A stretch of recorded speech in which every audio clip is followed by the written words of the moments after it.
All right, good afternoon, everybody. Good afternoon. Glad you can make it through the storm this afternoon. So, I have to start off with a confession. I was in error last week. That's terrible. I was asked about John Wilkes and the number 45 that he published. I had said that it was the essay on woman, and that it was not. I was completely wrong on that. Number 45 was a critique or a criticism of the ministry. The essay on woman was something entirely different. So I'm going to read a little bit of the number 45 to give you an idea of why he was in trouble for writing it. I wish as much as any man in the kingdom to see the honor of the crown maintained in a manner truly becoming royalty. I lament to see that it's sunk even to prostitution. He's talking about the king and the ministry. So yeah, that's what got him in trouble. And the article is filled with that type of criticism. I would read some of Essay on Woman, but as a gentleman, I cannot. It has a lot of very foul language in it. But he was in trouble for that because it was, in the day, that's pornography. So, yeah, I was reading through it online. I thought, boy, I can't read a single stanza out of this thing. So, one other thing I wanted to read about George III. There was a quote that I had written down, but I didn't get to, that kind of illustrates the way he would communicate with people. And I'm going to try to do this justice, so kind of bear with me. This is a conversation that he had with a member of parliament once the session was done and people were going home. So he talks to one of the members. I suppose you're going back to Yorkshire, Mr. Stanhope. A very ugly county, Yorkshire. Sir, we always consider Yorkshire a picturesque county. What? A coal pit, a picturesque object? What? Yorkshire, coal pits, picturesque? Yorkshire, a picturesque county? What? That's, and again, I don't know how much justice I did to it, but that kind of gives you an idea of the way he would speak to people. That whole what thing was kind of a weird thing that he would do. So, Benedict Arnold. For those of you who know something of the story, and I know all of you know something, but for those of you who have read his story, you know that it has almost all the makings of a Shakespearean tragedy. The great hero who becomes a traitor. The one thing that I thought would be missing that Shakespeare probably wouldn't like is that he wasn't killed at the end of it. That would have made a really great Shakespearean tragedy. So anyway, there's Benedict Arnold. There are actually two pictures or portraits, sketches of Benedict Arnold. I like this one because it really looks like it would be looking like him. I really dislike this one. It looks like a cartoon to me. It doesn't look like anybody would look like that. So, but this is generally the picture that you get when you look up Benedict Arnold. But anyway. So the Bibliography, I have a good spread of books on this one. Steve Sheinkin, The Notorious Benedict Arnold. This is a book for teenagers, 341 pages, easy reading, and so you can get through it, in a day or two without too much trouble, and it's a good fun read. The one thing that I sometimes dislike about history books that are written for teens is that the authors sometimes are somewhat sloppy, and I think I've said this before, that authors are sometimes sloppy on their facts, and they like the sensational rather than the accurate. But this is still a good read. Nathaniel Philbrick, Valiant Ambition. How many of you know of Nathaniel Philbrick? He's a very popular historian or popular writer right now. And you can always tell when someone has made it as an author, when your name is most prominent on the book and the title is at the bottom. So yeah, he's a very popular guy right now. He wrote on the Mayflower, the first generation of the Pilgrims. Very good book. I won a bunch of awards for that. More recently, he wrote a book on, what is it called? The Essex, and the ship that was sunk by a sperm whale back in the early 1800s in the heart of the sea, which became a movie. Anybody seen that movie, In the Heart of the Sea? I saw parts of it, and as usual, I didn't like it at all. Not so much because it was inaccurate, though it was. I just didn't like the acting. I thought it was lousy, but that's me. So, Valiant Ambition. He's a good writer, entertaining, and very informative. And the last one, if you're more ambitious and want to know everything there is to know about Benedict Arnold, or just about, Willard Stern Randall, Benedict Arnold, Patriot and Traitor. Very good book. Again, fills out a lot of the details that are sometimes left out. One thing that I was surprised, Nathaniel Philbrick, he comes to the end of his book and does not talk about Arnold's life after his turn. And he lived several years afterwards, and he doesn't cover it at all. But it is covered in this other book. One other thing, if you're truly ambitious and want to know a lot more, the March to Quebec. This is a primary source, journals and letters that were written at the time, and we'll get into his arduous journey up to Canada. One of the great stories in history of an arduous, awful trip that groups of men, soldiers take through hostile territory, and of course many people die on the way. Great acts of bravery and heroism and endurance. This, as I said, this is people's journals. Several men wrote journals about it, or they wrote about it afterwards, and letters. So 720 pages.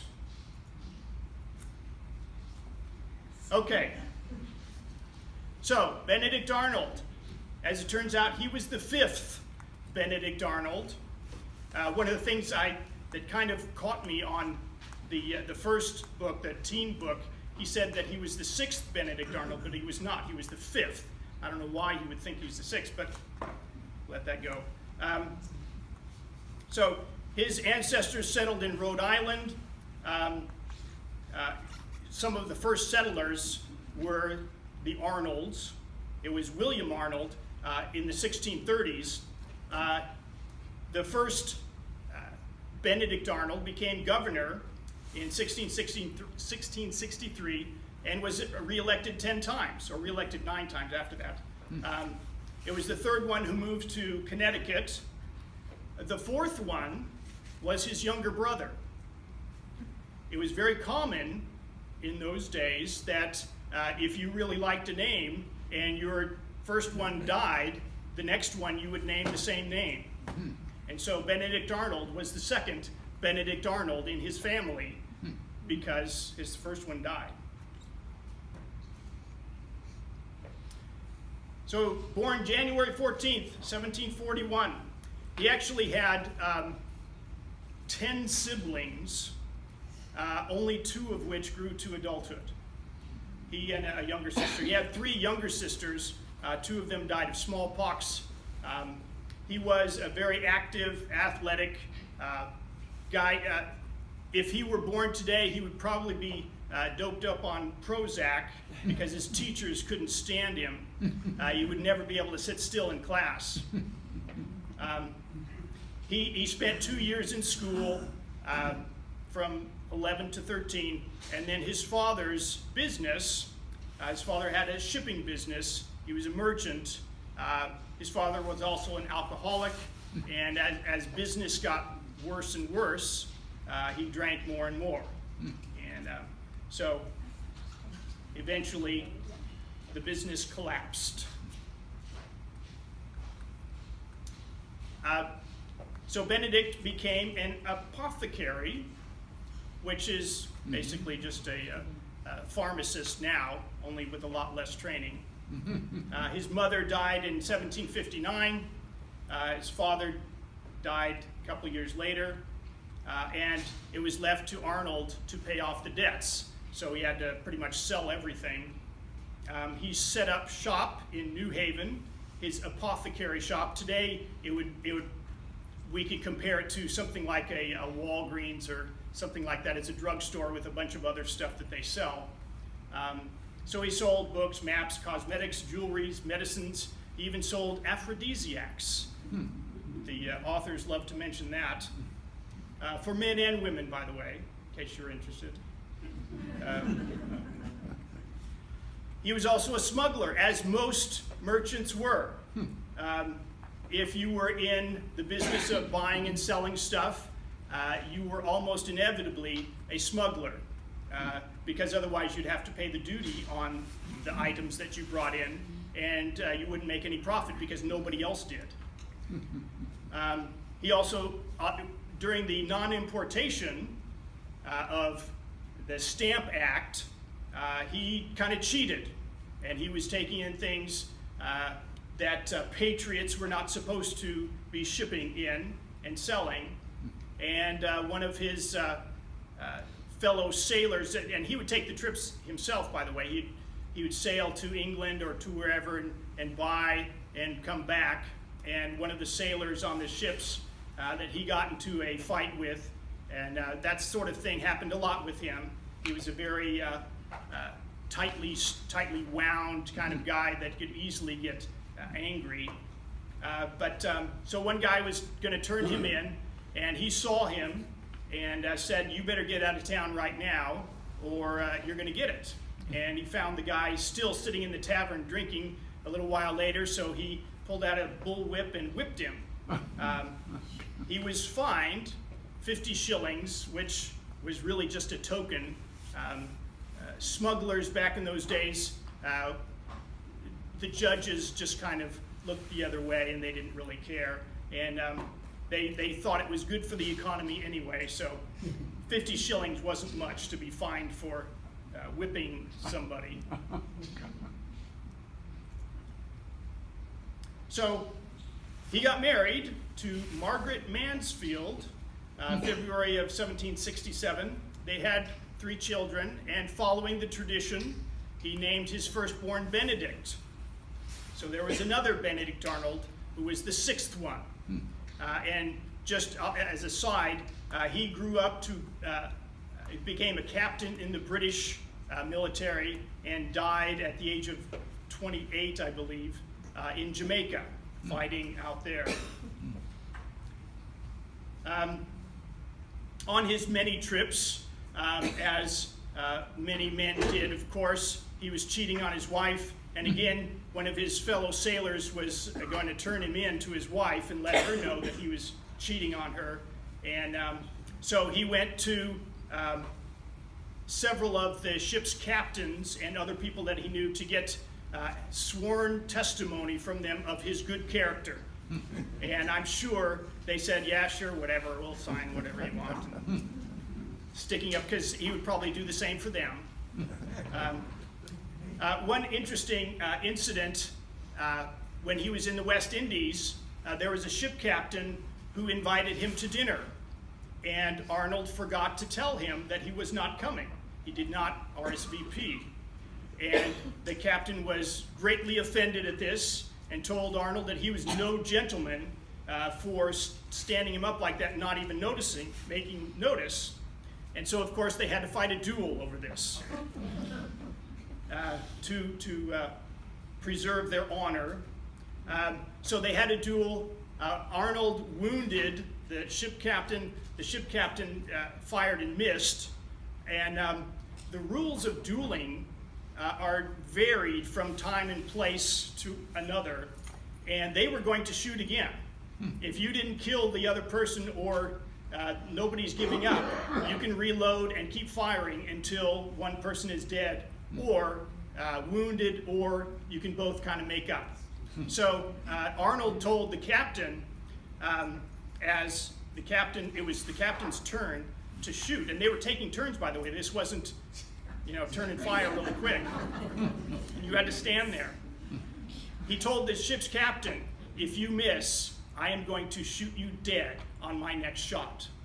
And so the captain kind of thought about it for a second and thought, well, I really wasn't that offended, and I guess you were okay in what you did. So they shook hands and made up. Those must have been strange times. We live in strange times too. All times are strange in one way or another. So the war starts, Lexington and Concord. And Arnold, having no military experience, but having a lot of experience on board ships and kind of the discipline of the ship, and being a very ambitious, hot-headed kind of guy that he was going to join up right away. And so in New Haven, and here's another kind of interesting thing, if you want to be an officer, you collect enough guys in the neighborhood and say, do you want me to lead you? And they say, yes, congratulations, you are an officer. That's pretty much all it took.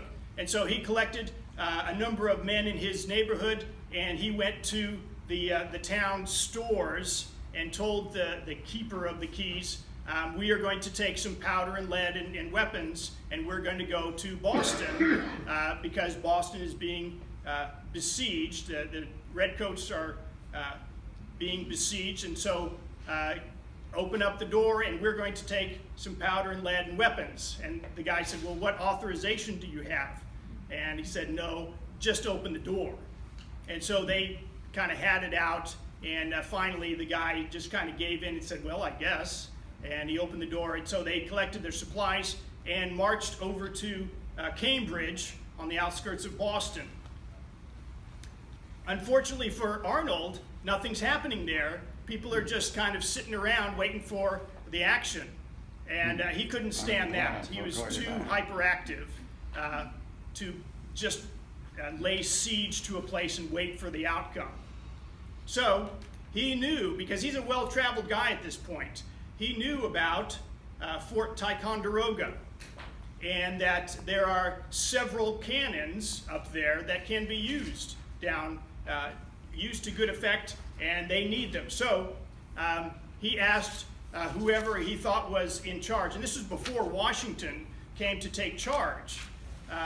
So he goes to the magistrates in Massachusetts and says, I want to go to Ticonderoga. We can take it. I know there's only about 50 soldiers in the fort. We could take it easily, and we could get the cannons there. And so they gave him an official commission. You're now a colonel, and we'll give you 10 horses, some supplies, and we will send 2 officers with you, and that's it. You will collect your soldiers on the way. So that's what he did. And of course, we know that there were already some ambitious men up there. The Green Mountain Boys, headed by Ethan Allen.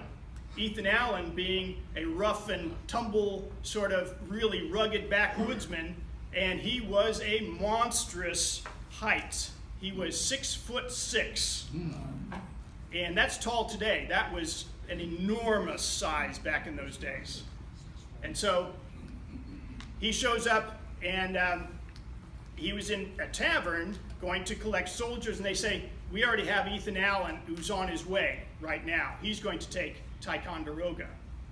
And so he knew that he needed to catch up with him, because he wasn't going to let somebody else steal his thunder.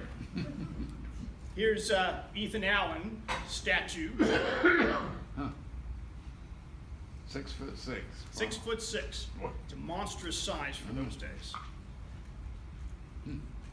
So these two big egos meet outside of Ticonderoga, and all Arnold has is his horses and a couple of men, and he says, I am in charge. I will lead this.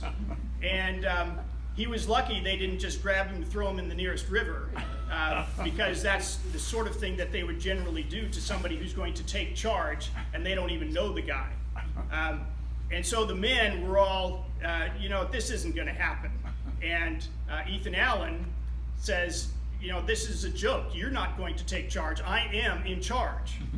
So Arnold shows him the commission that he has, the orders from Massachusetts, and says, look, this gives me the right to take charge here. I am in charge of this invasion of Ticonderoga. And so they made a deal. They kind of came to a compromise and said, okay, we will lead together. So they go up to the fort and they yell, charge, and Arnold was very happy to see that he could outrun Ethan Allen, and so he got ahead of him by just a couple of yards, and he was happy about that.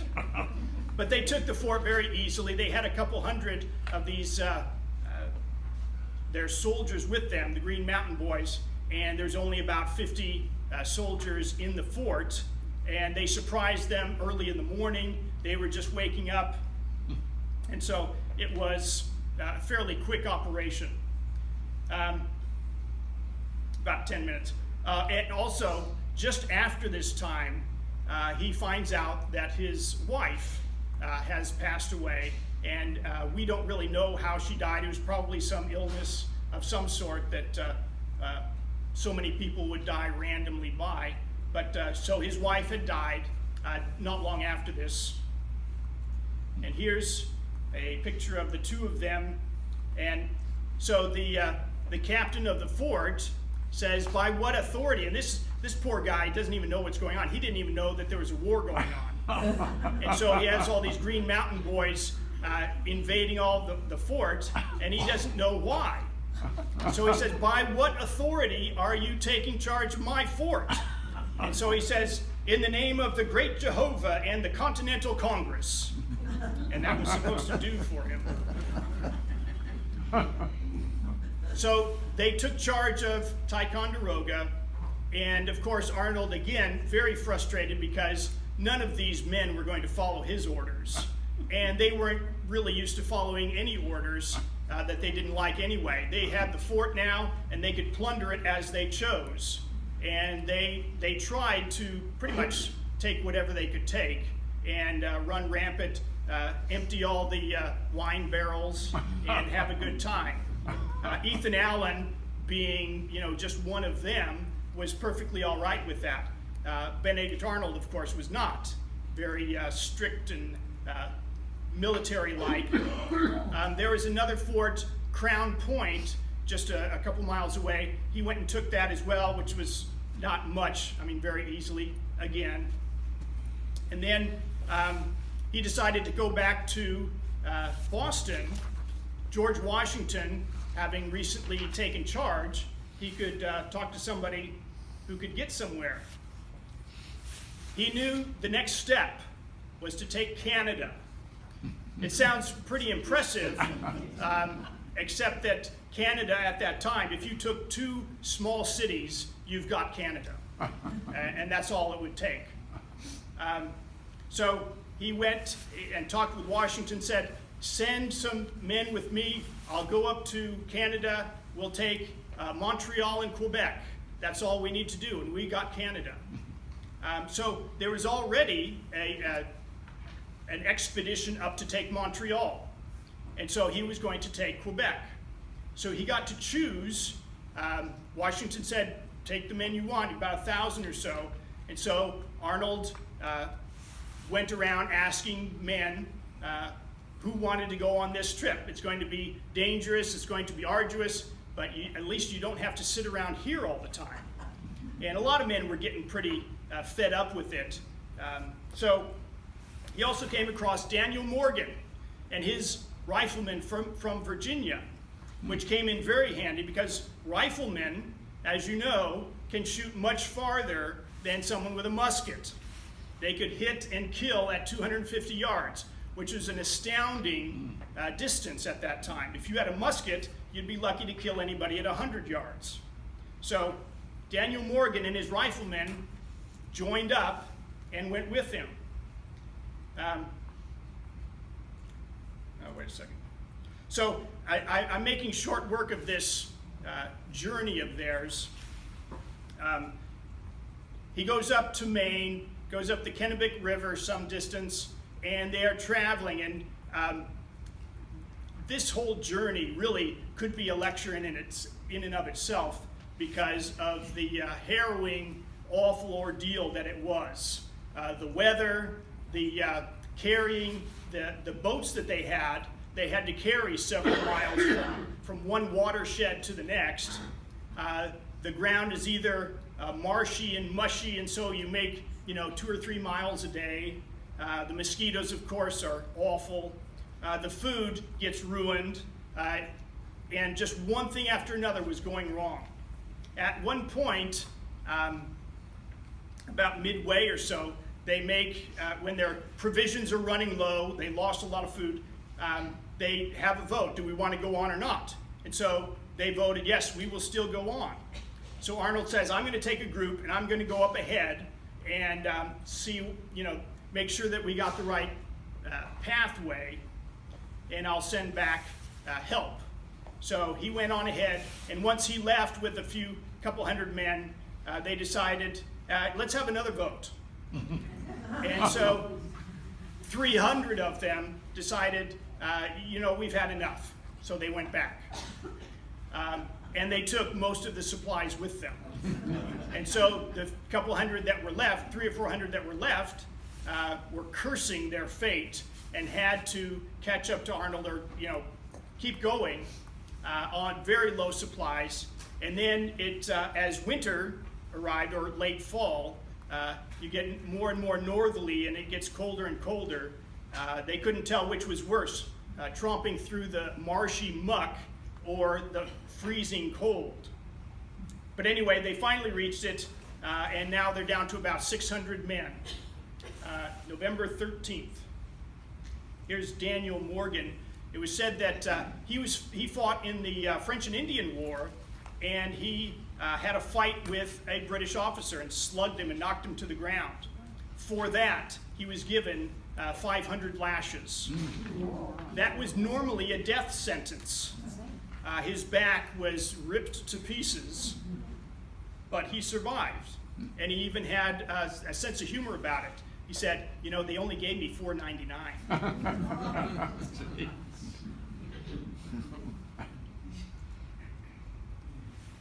So here's the journey, and this map doesn't show it very well, but here's his starting point, and he's going up the coast, and so here's the Kennebec River up in Maine, and they traveled through the mountains. So here's Arnold, and this is the route that they took. How many of you are familiar with Maine and the countryside out there? Mm-hmm. Yeah. So it gives you an idea of what he went through. Rough land. Yeah. And here's Montgomery was the other one in charge, going up to Montreal. Montreal is right here. He had a fairly easy time of it, going up Lake Champlain and taking Montreal fairly easily. The problem, of course, was that once he took Montreal, they retreated. The British retreated to Quebec. And so now Quebec has 2,000 more soldiers that they didn't have before. And so Arnold was there, and he waited at first for Montgomery because he knew that he didn't have enough men. So he sent messages to Montgomery to send troops up, and the two of them could go together and take Quebec. Well, they came, and they still didn't have really enough to take Quebec, but they were going to try anyway. And the best way to do it is, they thought, to do it during a blizzard. That way the confusion, they wouldn't be able to see us as well, and we will come in there and there'd be so much confusion that we could take the fort. So there's only about 400 men who were active at that point, who could participate. And so on December 31st, they attacked, and pretty much everything went wrong. Montgomery was killed outright. He approached the fort, and they blasted him with grape shot, and he was just torn apart by a cannon blast, along with some of the other officers that were with him. Arnold was wounded in his left leg, lower part of his left leg, and was out of action almost immediately as well. And so without their two main leaders, they still fought on, but it was a pretty hopeless cause. And so Daniel Morgan, with his men, and 372 soldiers were captured and were taken as prisoners of war.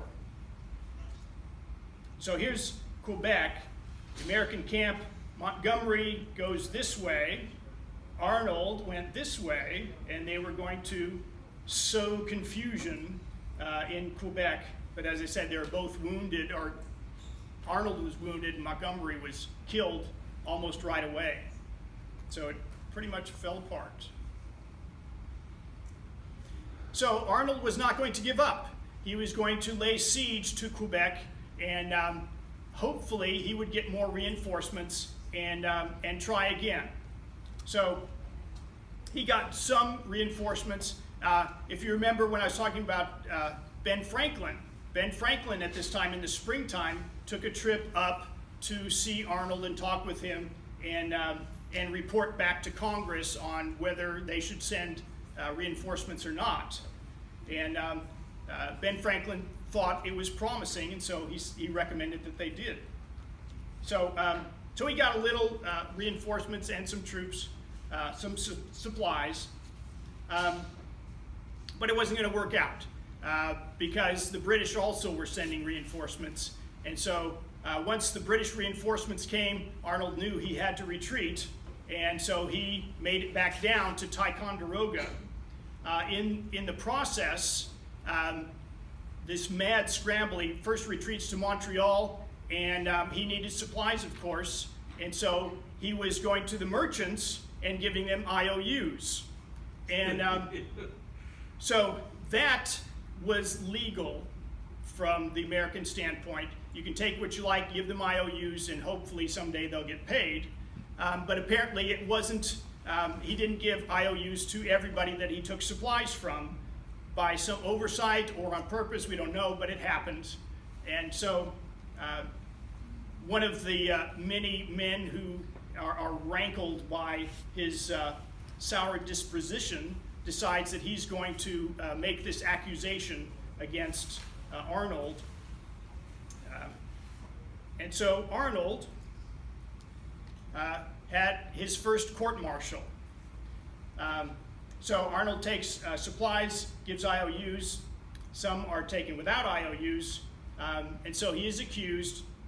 And the whole court was a very uncomfortable situation. Arnold was not in the mood for this at all, and he wasn't going to be very polite to the judges. And so at one point near the end of this, he makes this statement to the judges. And see if you can imagine somebody talking to a judge like this. As your very nice and delicate honor in your apprehension is injured, you may depend, as soon as this disagreeable hearing is at an end, I will by no means withhold from any gentleman of the court the satisfaction his nice honor may require. He's basically challenging them to a duel. So General Gates, who was in charge of this, decides he's going to just dissolve the whole thing and say, we'll worry about it later. Because they were in the midst of another crisis, and that is Lake Champlain was going to be invaded, and the British in 1776 had this plan to come down by Lake Champlain and the Hudson River and come and take Albany and head down to New York. And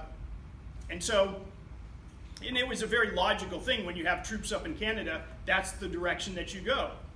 So the British built a fleet in the northern part of Lake Champlain, bringing over the ships piecemeal across the land, and they build this fleet on the lake. And there was 34 ships, 700 sailors, hundreds of soldiers, and they also had Indian allies with them. And with that, they were coming down to invade Albany and then New York. Arnold was going to stop them. He was there at the south end of Lake Champlain at Ticonderoga, and he was going to build ships and defend as well as he could against the British invasion. So he built 15 row galleys and gondolas, and there's a little interesting note. Before the battle, he told the men to spread sand on the decks. And one of the sailors asked, well, what's this for? And these men that he had, by the way, were not sailors. Mm-hmm. They were just ordinary guys, farmers from the countryside, and mostly young men, but didn't really know much about battle, knew very little about sailing ships, but he did have carpenters so that they could build the ships. So who can tell me why you would spread sand on the deck of a ship before battle? Soak up blood. Because the decks are going to be covered with blood, and you better have something that's not slippery to walk on. And that kind of sobered them up quite a bit. So here's Lake Champlain. St. John's is where the British were, and they built their fleet there.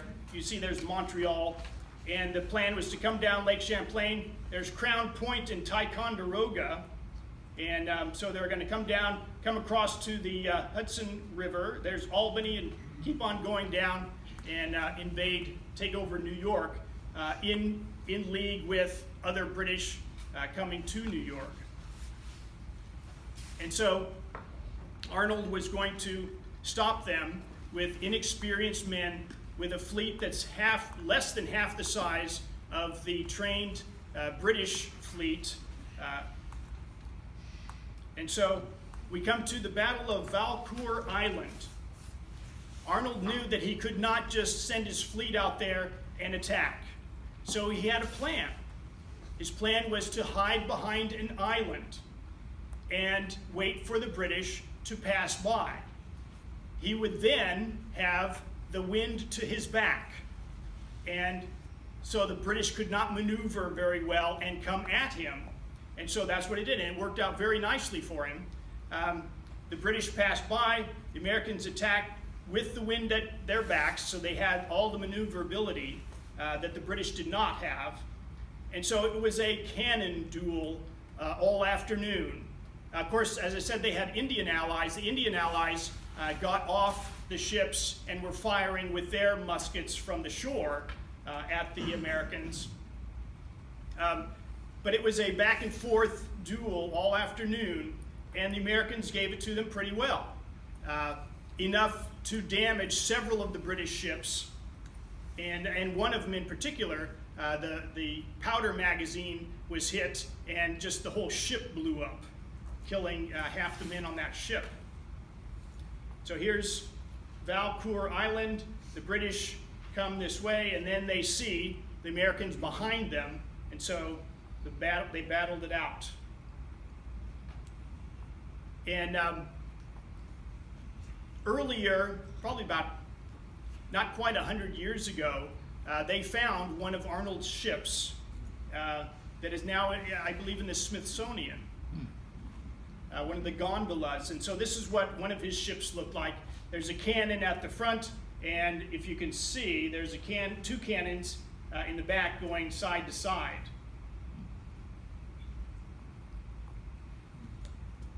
And here's a artist's rendering of the battle.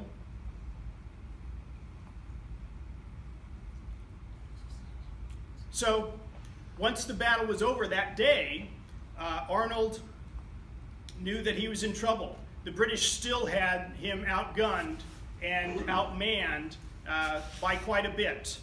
He damaged the British ships and killed several sailors and soldiers, but he lost several himself. So the balance was still heavily for the British. So that night he decided he needed to escape. The problem was the British were in his way. He let them go by downwind and downstream, or I guess there's no downstream in the lake, huh? But anyway, so he let them go by, and they are now between him and Ticonderoga, where he needed to go. So in the middle of the night, it happened to be a foggy night, he decided to slip right through the British lines along the edge of the lake, and he made it through. It was helpful that it was a foggy night as well, and one by one his ships slipped right past the British, and by morning they were 8 miles ahead, and they had escaped for the time being. The British ships, however, once morning came, they realized that they had been given the slip, and they gave chase. So they actually caught up with the Americans before they got to Ticonderoga. So Arnold said, well, we're going to ditch our ships. We still have another 10 miles to go, but we'll ditch our ships and hike the rest of the way. And so that's what they did. And they burned the ships that they left behind and the supplies that they couldn't take, and made it back to Ticonderoga.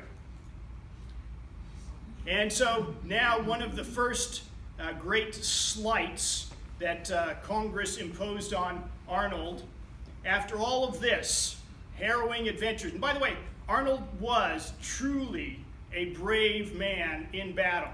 He was always the last man, or he was always in the last ship to escape from the British, and he made sure that he took care of his men.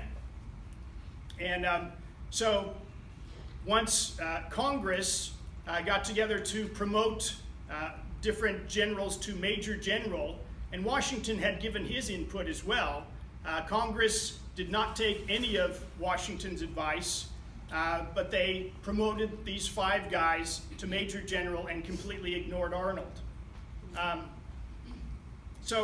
Of course, Arnold is very upset. Congress, being very cognizant of the fact that they needed to promote their hometown heroes, that's pretty much what they did. They were not interested so much in performance, but they were interested in the votes of the people back home and didn't want to upset anybody. So that's who they promoted. And so Arnold was going to resign. Said, this is a terrible insult to my dignity, and very foolish. So just when he was going to resign, the British invaded or sent a raiding party into Connecticut, where Arnold lived. And so Arnold quickly gathered together a bunch of men and didn't quite repulse them, because he didn't have nearly enough. There was about a couple thousand British soldiers raiding the countryside. Arnold did his best.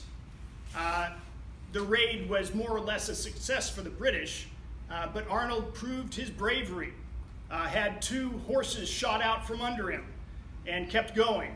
And that was noted by the populace. Everybody could see what a brave man he was. And so because of that, Congress decided, okay, so we will make you Major General. But there's a problem. Those 5 men, for those of you who's in the military, anybody haven't been in the military?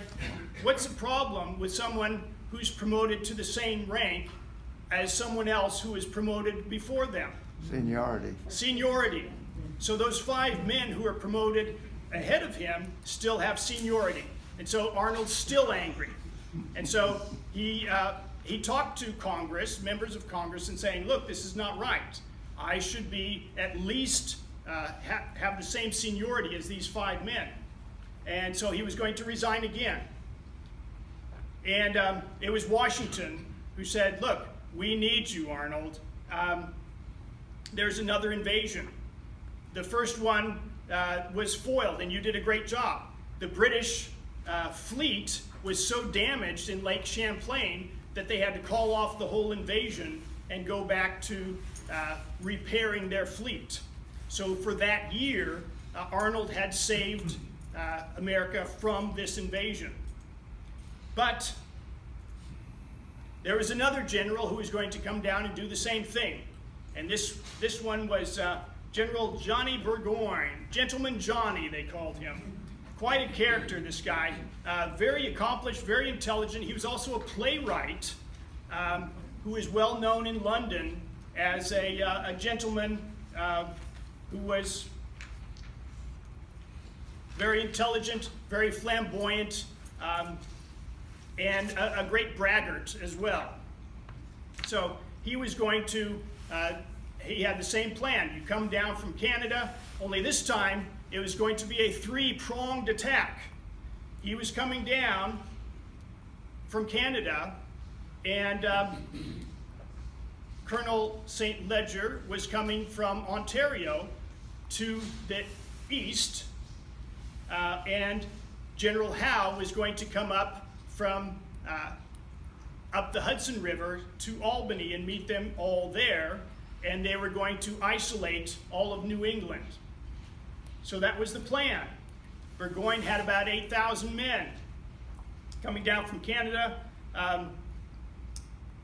And St. Leger was coming down, and he was going to meet them there. Yeah. Okay. But of course, there's always problems. Best laid plans of the British didn't always pan out. One of those was that Burgoyne was traveling through very thick forests, just as Arnold did, only not quite as bad as Arnold's trip, but still, he has 8,000 men along with many cannons to carry. And so the Americans in those territories, great backwoodsmen, started cutting down the trees and blocking all the roads to make it to make those bad roads even worse. And of course, using his men as a supply line as well. He did not have enough provisions to take the whole trip, so he had to have his supply line to Canada, and he needed that protected, so that cost him men as well. So here's the plan. Up in Montreal, St. Leger was going to come down to St. Lawrence, Lake Ontario, and come into the Mohawk territory. And there's a fort right here, Fort Stanwix, that was going to be taken, and then he was going to meet up in Albany. Of course, Burgoyne's coming down Lake Champlain and across to the Hudson River, and Howe was supposed to come up north. And from this point in Albany, they could go in different directions. One would be to Massachusetts as well. So that was the plan.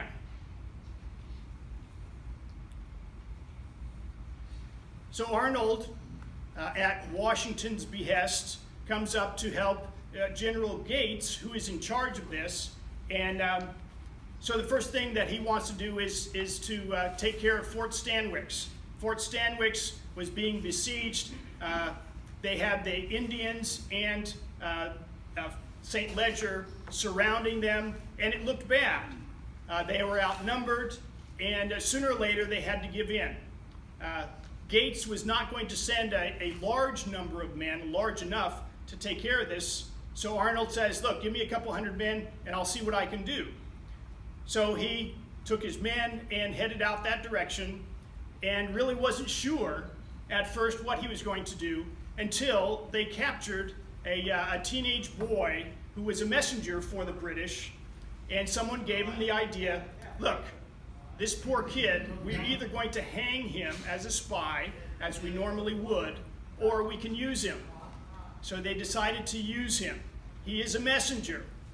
Your message, young man, if you want to keep your head on your shoulders, is to tell St. Leger that I have 2,000 men and that I'm going to be there within the day.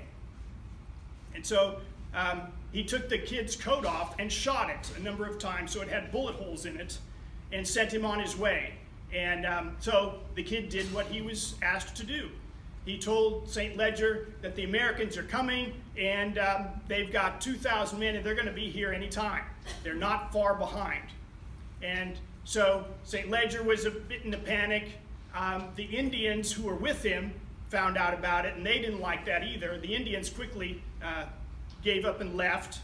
St. Leger, who had been there for 19 days, and his men were about fed up with the siege themselves, decided, we can't handle this. Our Indian allies have gone, so we're going to go back to Ontario. So it worked. Fort Stanwix was saved without a shot being fired, and it was Arnold who did it. So that was one of the prongs that was taken care of very easily. This fake news messenger was named Fox News. So Burgoyne is having his own problems. There was another American, strong backwoodsman with his following, who got a commission from New Hampshire, and he was supposed to join with Gates, but he didn't want to. He had his own command with his men, and he was not going to join Gates, but he was going to attack on the outskirts. And so when a foraging party from Burgoyne, a large foraging party, upwards of 1,000 men or more, was caught by Stark, they made quick work on them. This is the first of the battles of Saratoga. There's really no Battle of Saratoga. It's like there's 3 battles that are collectively called Saratoga. So anyway, Stark quickly surrounded and defeated this group of foragers. He killed about 200, and about 700 were captured, and so that was a huge chunk that Burgoyne could not spare, but he lost them. And there's John Stark, one of many of these rugged backwoodsmen, very independent-minded. So the other battles of Saratoga, Freemans Farm, September 19th, Burgoyne was set to attack. Gates had created his own outpost and reinforced his position on Bemis Heights, and so Burgoyne was going to attack. Gates was a very defensive-minded person who did not want to send troops out, but was convinced otherwise by Arnold. It turned out that Daniel Morgan's sharpshooters, and by the way, he had been captured, as I mentioned before, but he was released on a prisoner exchange program. So his men and he were now back in the battle. So Morgan's sharpshooters, what they do is they aim for the officers. That was their plan all along, because they could be in the background behind the lines, and they would often climb trees, and they were told, you go for the officers. When you see an officer, that's what you aim for. Don't worry about the common soldiers. That's what other soldiers will fire at. And they were very effective at that. They decimated the British officer corps when they went against them. So Arnold is pleading with Gates for more troops. More troops. Gates didn't want to send all of his soldiers, or even most of them. But Arnold, who was in charge of the left wing, said, just let me take my men and attack. So they did. The battle was a kind of a back and forth sort of battle across a farmer's field. Nobody actually kicked anybody else out or captured the entire group, but the British lost a lot more men than the Americans, and then the Americans retreated back into their encampments. Burgoyne claimed victory, but it was a very hollow one, because he lost a lot of men that he could not afford to lose. And by the way, at this time, the Americans were gaining more and more soldiers. This was the backwoodsman's dream. I can go and join this army and fight and kill a bunch of people, and then I can go home. And that's what they were doing. So instead of losing men and losing more men, Gates was gaining men. So here's Freeman's Farm. It started out as a little battle that Burgoyne's men ran into Daniel Morgan's, and pushed them back a little bit at first, but then they attacked. So here's another, I saw this online, I thought I liked this. Whoever put this together is kind of fun, the little army men. So here's the American side. Arnold's directing his men, and it went back and forth in this field with forests on either side. And it was said that near the end, Arnold was getting very frustrated because he wasn't making any advances, but he was going to just hop on his horse and run and ride out there into the battlefield and try to make something happen. Gates sent someone to call him back because he didn't want him to do anything rash. And so now, Burgoyne is becoming desperate. He was hoping that General Howe would be coming up from New York. General Howe sent him a message saying, no, I'm not going to be doing that, but I will send a small force up the Hudson some distance, and it should draw some soldiers away from Gates, so that you'll get some relief that way. Well, he didn't. There was a small force that went up the Hudson a little ways. Gates knew about it and was quite nervous about it, but decided that he wasn't going to give up any of his men for it. So at this point, Burgoyne is thinking, I either defeat the Americans or I'm going to be captured. So the Americans now have 11,000 men. Burgoyne is under 5,000. Arnold at this time is making Gates very upset, because Arnold is obviously the more active commander, and the men respect and like him better as a leader. So naturally, Gates, the only thing he can do is relieve him of command, because he was not going to share in the glory or the command with Arnold. So another man is taking Arnold's place on the left wing, but he did allow Arnold to be in on the command decisions. And so the last battle, they saw that Burgoyne was sending his troops up to fight them at Bemis Heights. Arnold again saying, look, we need to go out and meet him. And Gates was saying, no, we need to stay behind our entrenchments so we can defeat him that way. And then he said finally, Arnold, just get out of here. Just go away. Go back to your hut, your little tent, and stay out of this. And then the man who had taken Arnold's place pretty much said the same thing. You know, how about if we send some troops out there and fight him out on the open ground? We could always retreat. So finally Gates gave in and sent the left wing out there. And once Arnold saw that, he said, you know, whether I'm in charge or not, I got to get out there. And so he had a few drinks of rum to loosen him up a bit, and he went out there. He had no command. Nobody was supposed to follow his orders, but he went out there and they followed his orders, because he was the guy that you wanted to follow his orders when you're a soldier. He was a natural leader. And he rode furiously during this battle, risking his life many times, and finally seeing where the battle should go and where his troops should go. It was said that Arnold was the type of guy who had a great instinct for battle, probably better than any general out there. He could see a battlefield, see the dispositions of the various troops, and almost immediately see where the strengths and weaknesses were. And so he saw a particular redoubt emplacement that could be taken, but it was on the other side of the field.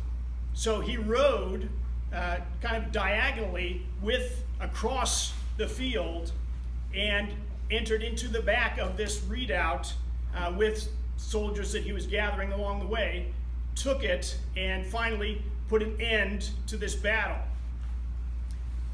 Burgoyne did not surrender at this point, but he was obviously defeated. And So after this particular battle, Burgoyne knew he was through. They had some negotiations that took some time, and finally he surrendered. Here's the Battle of Bemis Heights. So the battle kind of went back and forth. You see here's an arrow that shows Arnold riding across, and here's the readout that he took with the men. And so at this time, once he rode into this redoubt, he was hit again in the left leg. Only this time it was right above the knee instead of right below the knee, and it shattered his femur. He was in agonizing pain, and he could not walk for months, but he was the hero of the day for his men. Gates did not want to give him any credit at all. Arnold did not have a command. He did not have an official position, and so Gates was not going to give him any of the credit. But Washington knew him. Washington knew that he was what he said he was, and that was the leader of the battle. Historians will tell you today that battle was won because of Arnold. So Washington wanted to do something for Arnold, so he appointed him the military governor of Philadelphia. The British had just evacuated Philadelphia after occupying it for about a year. And so Arnold became the military governor and immediately showed his true disposition when given a command that was not military. He embezzled, he cheated, he lived a very lavish lifestyle that everybody knew that something was up. He had it in with the merchants, and he would make deals with the merchants and get a cut of their profits. As you know, during wartime is a great time to make a lot of money if you know how to do it. And Arnold, being an experienced merchant, did know. And so he had his connections, and he made an awful lot of money. And unfortunately, he had to show it off. He had a very lavish lifestyle. He took over the mansion that General Howe had occupied during his time in Philadelphia, which was, of course, the best mansion in town. Many servants, he had a coach, the military guard, and it was all due to the fact that he had some very shady deals with the local merchants. And so at this time he meets a woman who had been living in Philadelphia all this time, a teenager. She's about 17, 18 years old, and she was, they say, the most beautiful woman in Philadelphia. And she was a charmer, and all of the British officers knew that too. And so she would attend the parties that the British would have, and she was well known as the prettiest, most vivacious woman, the belle of the ball. And of course, when Arnold met her, I fell madly in love. And I have a love letter from Arnold to her before they were married. And so, 20 times I have taken up my pen to write to you, and as often has my trembling hand refused to obey the dictates of my heart, a heart which, though calm and serene amidst the clashing of arms and all the din and horrors of war, trembles with diffidence and the fear of giving offense when it attempts to address you on a subject so important to its happiness. Very touching love letter, and it was probably very touching to the other woman that he wrote it to a few months earlier. This was almost a copy of a letter that he had written to another woman that he was in love with. So anyway, so she was well known, as I say, to many British officers. Arnold is going to be given a court-martial again for all of his shady business dealings. And this time, the men that he has offended are really ganging up on him, and in the press are exposing him for a cheat and a fraud, and we would call it today what do you call it? Now I'm losing it. Anyway, profiteer. Yeah, that's good. Thank you. War profiteer. And so this court martial, even worse, was going to drag on for months for one reason or another. And his name was being dragged through the mud through this whole time. Question. Yes? Any indication that Peggy Shippen was a British agent? She was not a British agent, but she was certainly friendly with the man who Arnold ultimately makes a connection with in his treason.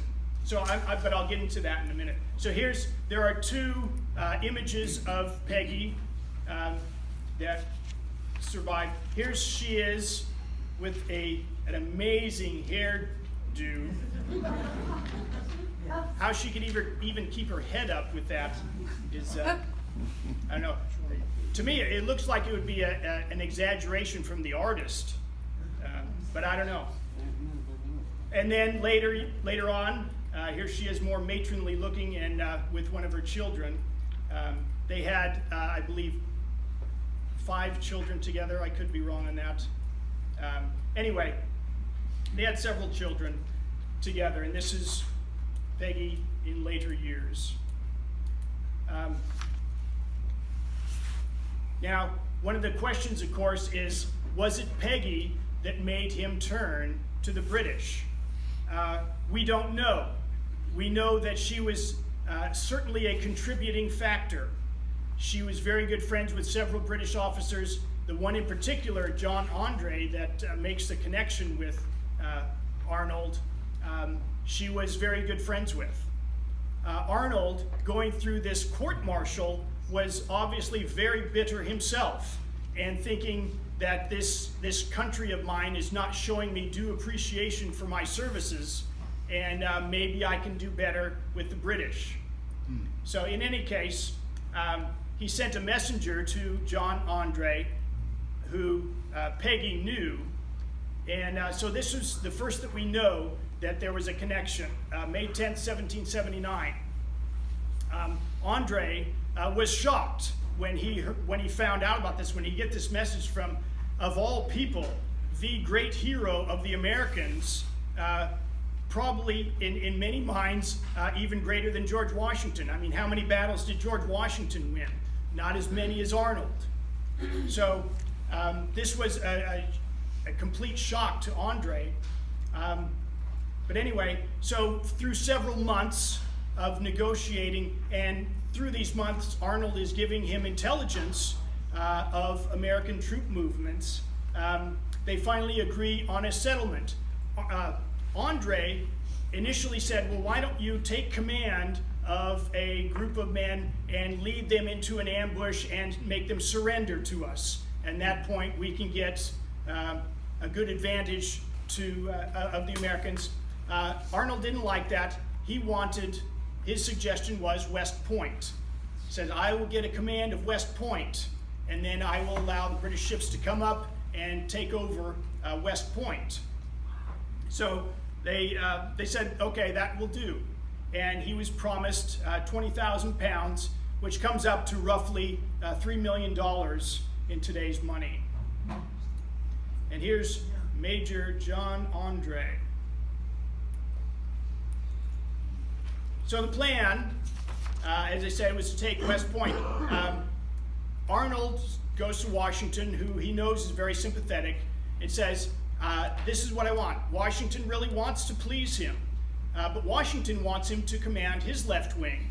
And Washington was saying, well, why don't you command my left wing, and because that's where I really want you. You're a great field commander. And he actually did appoint him very quickly at one point, because there was an impending battle that he thought was going to happen, but ultimately didn't. But Arnold didn't like it, and when Peggy found out about it, because she was informed as to the plans as well, she threw one of her famous tantrums that she was known for. She was the daughter of a judge, and a spoiled one at that. She was pampered in her upbringing and would throw these childish temper tantrums when she didn't get her way. almost to the point where people thought she was losing her senses. Very childish, but she got her way. Anyway, so it was observed that she was, when she was told that Arnold is going to have this great honor of commanding Washington's left wing, she threw these fits. And people were thinking, what in the world is going on with her? This is a great honor. And, but she said, no, he should be in charge of West Point. So anyway, Washington gives in and says, okay, you can be the commander of West Point. And so August 3rd, 1780, he's given the command of West Point. So here is a couple of drawings of West Point along the Hudson River. Here's the point. How many of you have been to West Point? Okay. Could be very vulnerable to a British attack, and so it was well guarded. They had chains across the river to keep the ships from getting up that far. And here's another one closer up of West Point. And so the final preparations, he wanted to meet with Andre himself to give him in person the plans to West Point and tell him the times and dates that the ships should be coming up so that they would be coordinated and ready. At that time, he also found out that Washington himself was coming to inspect the fort. So this would be even better. Not only are we going to get West Point, but George Washington himself is going to be captured by the British. So the final preparation, Andre sails up in a ship up the Hudson as far as he dare, and he was to meet with Arnold. And so they were there, in the middle of the night. Arnold hires a couple of guys to row out to the ship to pick up Andre and bring him back. They were to meet in this house, kind of out in the countryside, and make their final preparations. So Andre knew, and it was said that his superior, Clinton, General Clinton, whom he had a very close relationship, it was almost like a father-son relationship, the two of them. John Andre being a rather young man, he was 29 at the time, as a major, had a very close relationship with General Clinton.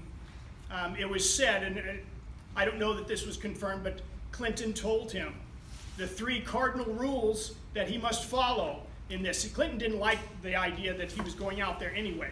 He thought it could be handled differently. But so the 3 cardinal rules that he must absolutely follow. First of all, don't go behind enemy lines. Secondly, don't carry any incriminating papers with you. Keep it all in your head. And number 3, and most important, never take your uniform off. You are a British officer. You cannot be caught with civilian clothes. So, Andre knew that. And of course, this was something that he didn't need to be told. So here's an artist's rendering of the two meeting. Arnold is pointing to Andre's boot and giving him some papers, saying, hide this in your boot underneath your stockings, and it'll all be well. And besides, the ship is right out there, and we're going to row you back out there, and you can be on your way in your uniform and everything. Unfortunately for the two of them, during the night, the rowers that Arnold had hired were too tired. They said, it's the middle of the night, we're going home. We're not going to row this guy back out there, and this is kind of suspicious anyway. Why are we with a British officer? So they left.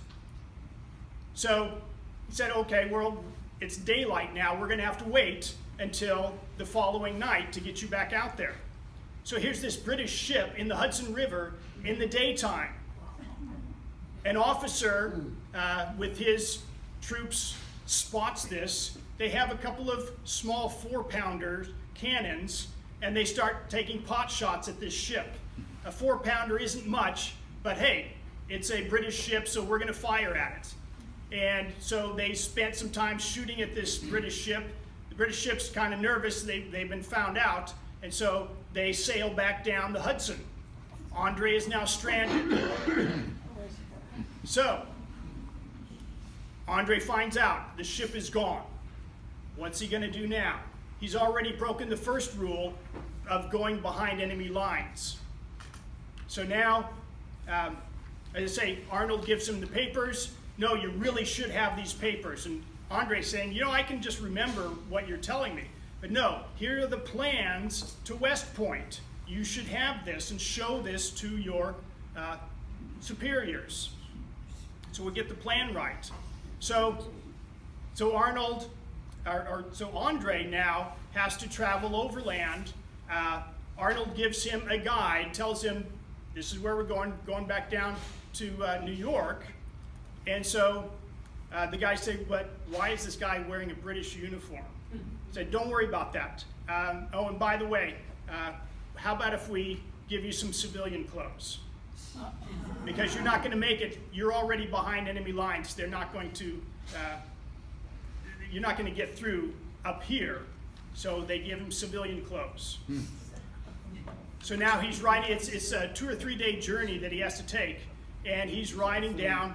The guy that he's with takes him only so far and says, you know, now we're entering into some very sketchy territory. This is kind of the no man's land between the British and the Americans, and there's a lot of fighting going on. There's a lot of people kind of roving the countryside looking for the enemy, and I don't feel comfortable with this. So he left.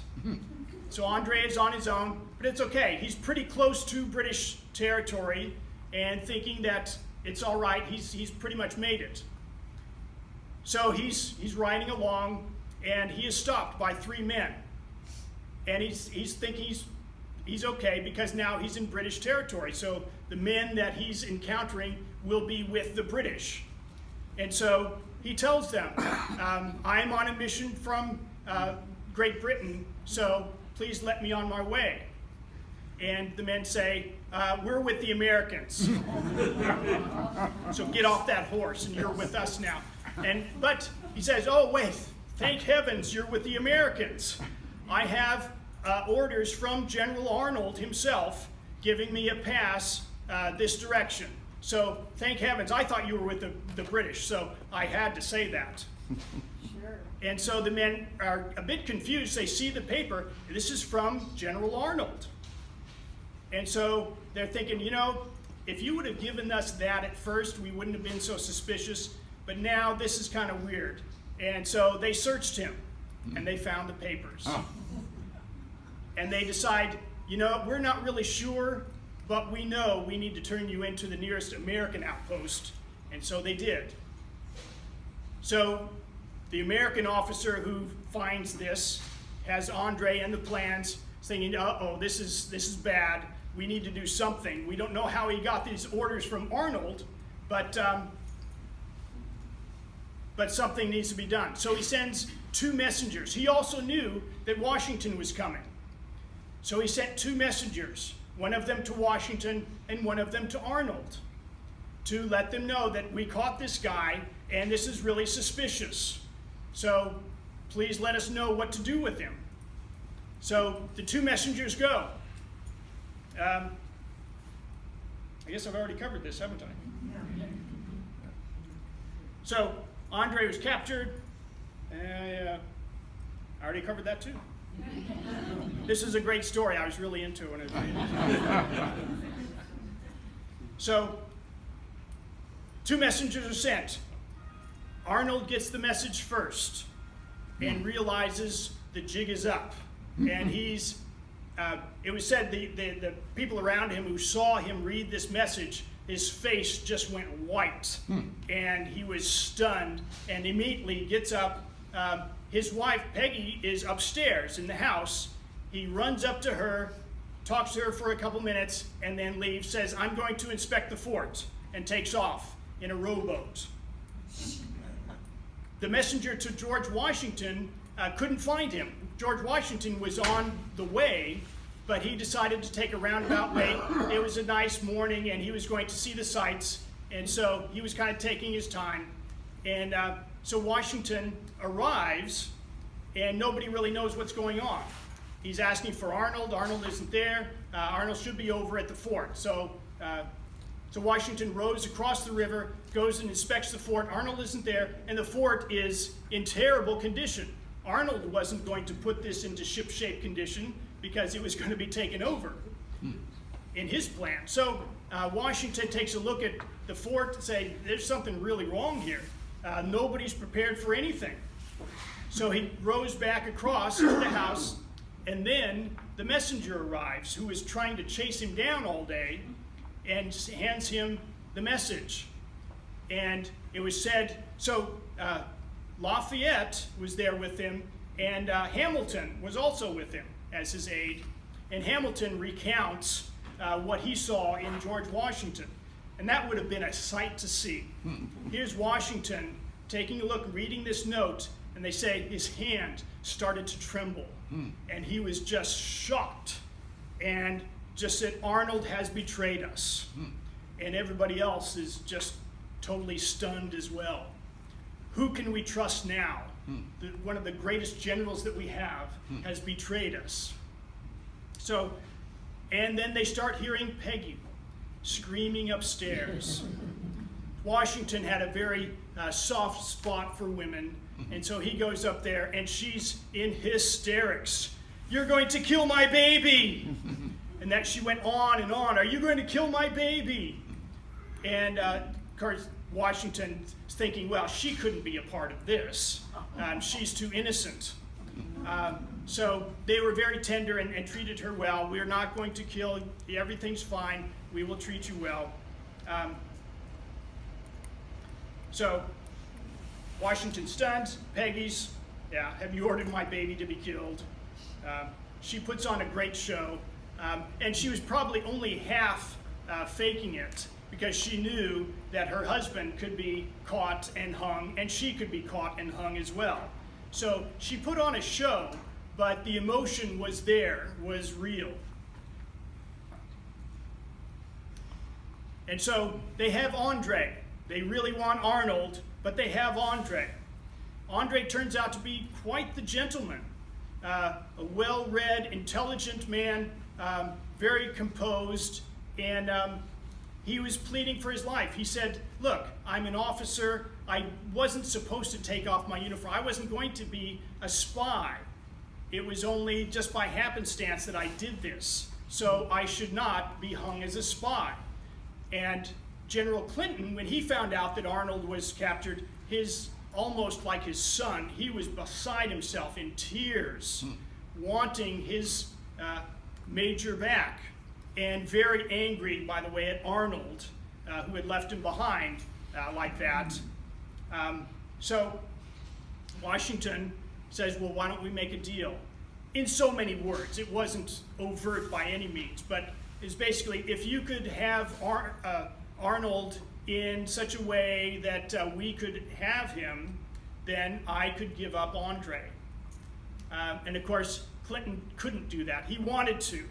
Desperately wanted to, but he knew he couldn't. By all rules of warfare, you do not turn in the people who have turned to your side.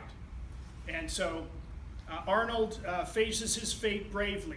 He did have a request. Instead of hanging me, could you shoot me instead? Have a firing squad. That's more of a gentlemanly way to go. And Washington said, no. I'm setting an example, as I do with all spies. All spies are to be hung. That's just the way it is. And so Washington was not going to give him that request. I put Arnold. Doggone it. I hate when that happens. Wishful thinking. Yeah. So that should be Andre. He faces his fate bravely. He was kept for several days through the trial and through communications with Clinton. And finally had to face his fate. And he had a walk. It was like a half a mile to the gallows that they had. And the guards were with him, and he was walking. And some of the guards were deeply moved as well. And he actually scolded one of them for tearing up and said, this is no time for that. I will face my fate like a gentleman. And so he walked there, and So, as I say, he went out bravely. This sketch of Andre was done by himself while he was waiting for his fate. He did a self-portrait. And here's a picture of Andre hanging. So, after this time, Washington, being very, very bitter towards Arnold, the man that he had stood up for, the man that he had promoted, had wanted to do so much for, had betrayed him. He wanted Arnold, and he wanted him bad, and so he actually came up with a plot to kidnap him and get him back alive. And it almost worked. Arnold, they knew where he lived, where he was in New York. He was now a general with the British Army. And they had some spies watch him and to see where he went and what his routine was. And on the night that they were going to capture him, he left. He had, as I mentioned when I talked about Thomas Jefferson, he went on a raid up in Virginia and raided the countryside up there and pretty much plundered Thomas Jefferson's house. So they just missed him.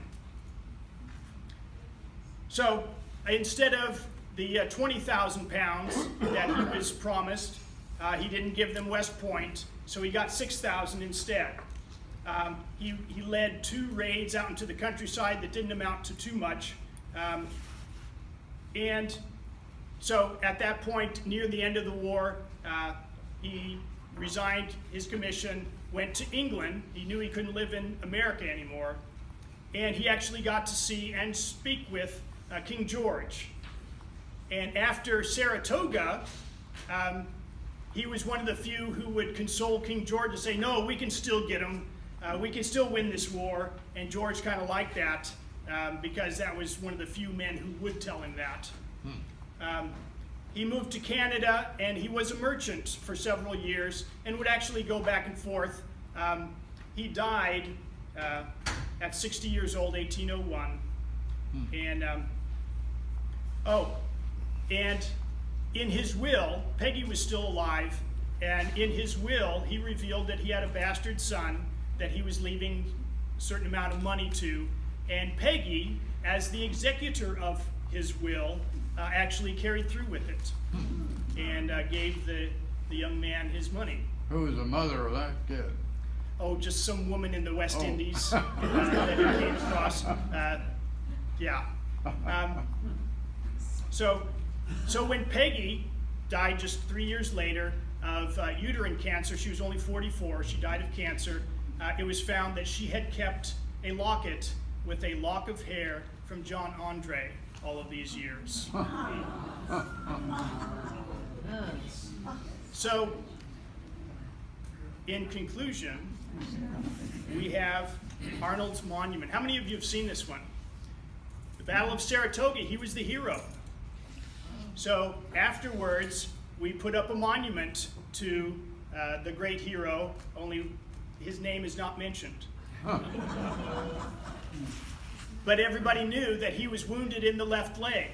And so this is a monument that is a boot. And that's Arnold's monument. It's still there today. He's buried there. No, he's not buried there. He died, I think he was in England when he died. And he actually had a fairly nice funeral, but he was fairly unpopular even in England. When you're a turncoat, really nobody likes you after that. And he was terribly unpopular. He suffered, by the way, like many people did, from gout. And he suffered terribly in his later years. He actually started having fits of gout in his 20s. Wow. In his late 20s, he started getting this pain in his right leg. And so he had terrible pains in his left leg too, because that was the one that was reconstructed. By the way, his left leg after that was 2 inches shorter, so he had to have a special heel put in his boot so that he could walk. So, any questions? All right, thank you very much. I am way over, aren't I? Good job. Boy. Sounds like a soap opera.